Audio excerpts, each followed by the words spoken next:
àndalul ak xam-xam mën naa dugg ci jéey mooy waral yu mel nii. lu am solo Ablaye Mbow njàngat li yow itam pour une première lecture lan lañ ci war a mën a jàpp alors ñu laaj bi ñu sax libale ci thématique bi bokk na ci est-ce que bu ñu sukkandiku woon ci sunu ay ressources naturelles muy lu nu am akas néew ci sunu ay koom-koom ak secteur bu mën ci doon daañ ci mën a rek andi ak saafara ci phénomène bi nga xam ne mi ngi bëgg yàgg nag te saa yu xewee rek ay jiyee am ci ay bakkan doon ci. xam nga chômage mi ngi wax 2005. jëm si immigration clandestine. mais je rappelle juste que immigration clandestine jamonoy Abdou Diouf. daanaka tàmbali na. xëy na dafa amul woon dayoo. te itam xarale yi tollul woon fii jamono ji la ëpp doole gaa. te xarale yi tamit jamono ji la ñu ëpp doole.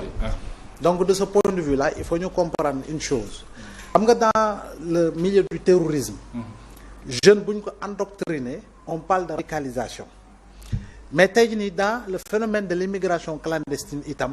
il faut quand même ñu mën a am une perception qu'il y a une certaine radicalisation chez certains jeunes jëm si li nga xam ne mooy songu géej gi parce que itam dafa am lu xam ne xëy na amuñu ko di ko wuti tey jii nii on parle de projet oui sûrement moi je peux être d'accord mais je dis pas il ne faudrait pas que l'on tombe mais je dirais plutôt il ne faudrait pas que l'on sombre dans l'idéalisme parce que mi ngi dépendre ci besoin bi mi ngi dépendre tam ci cadre de vie bi mi ngi dépendre également ci niveau d'orientation lié à un encadrement jëm ci li nga xamoo di dundin parce que au Sénégal Mohamed tu conviendras ou vous conviendrez avec moi quelque part que ni téeméeri junni tey ci ni li mu mën a def fii ci Sénégal bariwut donte le sax am na lu ñu ci war a mën a yëngu mais mi ngi dépendre également ci besoins yi ak li nga xam ne moom la ñuy soxla pour nga mën a teg dara loo xam ne xëy na bu ñu ko ba ma xëy mu daal di dem mais aujourd'hui il faut quand même ñu def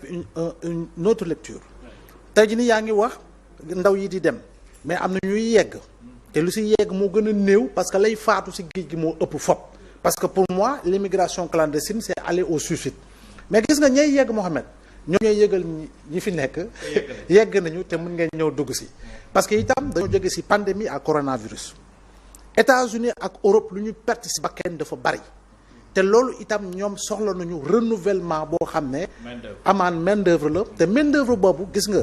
dafay bokk ci ñi nga xam ne léeg-léeg gaal gi la ñuy duggee Espagne wala Grèce wala feneen ak feneen. est-ce que raison la ñoom ñi soxla main d'œuvre kay nañu yombal visa non dama la bëgg wax que ni fànn woowu en réalité loolu ñoom duñ ko jibal par rapport ak li nga xam mooy la pression véritablement de l'opinion publique donc ça démontre et ça dénote l'hypocrisie un tout petit des gouvernants alors que ñun que suñu gouvernants yi ñoo waroon am loolu am rapport yoo xam ne dañu koy am ak les pays du nord pour une émigration régulière te statistiques yi te ñoom il faudra que suñu dirigeants yi anticiper si lu leer études yu wóor wane nañu ni d'ici 2050 pas moins de 34 millions d'Africains qualifiés quitteront l'Afrique pour dem dans les pays du Nord imaginez nga 34 millions d'Africains qualifiés d'ici 2050 daañu jóge Afrique dem dans les pays du Nord en passant par li nga xam ne mooy immigration régulière donc fuite de cerveau bu jéggi dayoo la ñuy dund te ñu ngi koy dund par rapport à la perte de médecins par rapport à la perte de cardiologues par rapport à la perte de néphrologues par rapport à la perte de sages-femmes yoo xam ne ñu bari ñu ngi dem Europe États-Unis ak Canada. ñun su boobaa daañu ci dese. non il faut quand même wax les choses comme telles. Aujourd'hui d'autres jeunes payent comme yaa ngi wax téeméeri junni Cheikh Omar. wala c'est 1 million am na aujourd'hui ñuy fay ba 4 millions. pour jaaree par le Nicaragua. jóge Nicaragua dem Mexique jóge Mexique dem aux frontières des États-Unis pour jéem a dugg États-Unis. booboo xew kay. waaw dégg naa ne booboo xew. donc il faudra quand même que ñu xamee ko noonu. parce que itam li nga wax dafa am solo. tey jii nii dans les pays du nord dëkk yu bari ci ñoom amuñu ressource. yi nga xam ni suñu dëkk yi am nañ ko. moo xam ci or moo xam ci leneen ak leneen am na dëkk yoo xam ne c'est par. véritablement le biais des services la ñu développer seen dëkk parce que n'ayant pas de ressources donc je dis encore une fois une bonne utilisation de nos ressources pourrait permettre en tout cas de trouver li nga xam ne mooy freiner li nga xam ne moo jëm ci immigration clandestine donc il faut quand même que ñu xam ni la richesse ce n'est pas ce que l'on détient mais ce que l'on partage et ce que l'on partage surtout li nga xam ne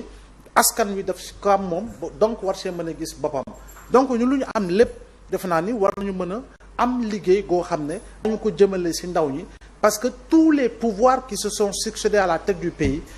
fii nga xam ne ñoom ñëpp dañoo boole te nangu ko mu nekk fayit ci ñoom mooy véritablement une politique d'emploi justement bu ñu jëmale ci ndaw ñi donc mënuñu am lu ñu am ba pare wëy effectivement di dund li nga xam ne mooy niveau de pauvreté accru bien sûr niveau de désespoir accru c'est tellement niveau paradoxal, de manque d'orientation profond Sénégal am na phosphate comme yaa ko lim sànq Sénégal am na weñ Sénégal am na xawma lan ak lan te pourtant on n'arrive pas à nous en sortir quand même pourquoi parce que l'autre élément majeur mooy lii nga xam ni mooy certains contrats dits léonins yoo xam ne dañ koy signer te pourtant am na expertise locale boo xam ne amaana mënoon na ko occuper te expertise locale boobu c'est des entreprises sénégalaises création de richesse au Sénégal donc ça veut dire quoi création d'emploi au Sénégal bien vrai que mënuloo ñàkk jox ñeneen mais il y a véritablement une priorité par rapport ak li nga xam ne mooy les contrats dédiés par rapport à l'exploitation de certaines ressources. Très bien. Maintenant secteur primaire mi ngi fii mais un secteur primaire qui donne l'impression d'être dans l'agonie. Un secteur secondaire est là, mais c'est un secteur secondaire qui est sous perfusion, qu'on le veuille ou non. Parce que itam le niveau d'industrialisation du Sénégal yéex na yéexaay goo xam ne manqué na jumtukaay yoo xam ne aujourd'hui tu te poses des questions. Dans certains pays en Afrique, tu prends le cas du Kenya, tu prends le cas du Nigeria. Nga xool aujourd'hui l'économie numérique nu muy participer ci ces PIB à des pourcentages assez conséquents et importants, mais c'est loin d'être le cas encore une fois chez nous au Sénégal. Tey jii nii le niveau d'emploi on en parle, le niveau d'employabilité des jeunes on en parle. Am na loo xam ne teg nañ ko fii mu jëm ci ay universités yoo xam ne c'est des universités techniques en plus des ISET, mais au-delà de tout cela ak li nga xam ne mooy direct xawma nu ñu koy waxee des métiers xawma nañ koy waxee te El Hadj Malick kii bu Thiès jiite ko xawma des petits métiers jàng anamo xam nga voilà yooyu yëpp mi ngi fi mais en réalité on crée véritablement des instruments yooyu am na loo xam ne jàpp nañu am na la fa génn mais en réalité du ñu gis la réalité et l'impact sur le terrain en termes de création d'emploi. Création d'emploi boobu tey jii nii en France pendant des semaines ñu ne la ñi ngi manifester lu tax parce que dañoo yokk 2 ans ci retraite ñun fii ku am 65 ans bu ñu la yokkalee 5 ans da ngay organiser li nga xam ne moo di soirée parce que mbégte moo lay dugg alors que les autres de l'autre côté ils pensent à la génération par rapport au renouvellement véritablement du personnel professionnel. Donc impérativement et quelle que soit la nature et les conditions ñun sax on doit nous poser une certaine question. Comment se fait-il que Sénégal comparé à d'autres pays yàlla dafa ñu jàmm paix stabilité mu neex mu naqari yàlla may nañu ko fa tabarakallah bi depuis les indépendances dans d'autres pays c'est des guerres ethniques c'est des guerres civiles c'est des troubles politiques yoo xam ne c'est récurrent c'est des coups d'État ñun Sénégal yàlla may ñu tawféex googu les autres se demanderont mais qu'est-ce qui se passe au Sénégal qu'est-ce qu'il se passe au Sénégal ba jeunes yi di jël gaal yi di xotti géej gi di faatu parce que itam dëkk bu amee stabilité dëkk bu amee jàmm il y a véritablement toutes les conditions pour créer une harmonie économique assez largement partagée ba nga xam ne effectivement ndaw yi daañu seen véritablement souffler ou bien ils entendront souffler le vent de l'espoir. Le vent de l'espoir ne doit pas être chimère, ça doit être une réalité. Et pour cela, pour en réalité gouvernement bu ñëw dinaa créer 500 000 emplois dinaa créer nangam alors que lépp boobu léegi lajj la. lajj googu nag mooy conséquences yi ñuy dund ba nga xam ni tey maak day faatu keneen c'était inimaginable que ñu yeew ñu nañu à côté ici à Ouakam gare terre na fa ba mu am 16 morts ba ñuy rechercher yaa ko wax fanweeri ndaw. mais ça veut dire que c'est quasi impensable mais yegg nañu niveau boobu te niveau boobu encore une fois ça va aller crescendo tey jii nii nous vivons véritablement malheureusement ay malheurs yoo xam ne par moment c'est cyclique et le phénomène de l'immigration clandestine c'est un phénomène cyclique day toog benn diir mu xaw a nu ñu koy waxee yolom des fois doo si dégg mu jëkki saay rek nga gis mu emballé wu mais également yaa wax état bi war nañu defal véritablement le bilan depuis un moment jusqu'à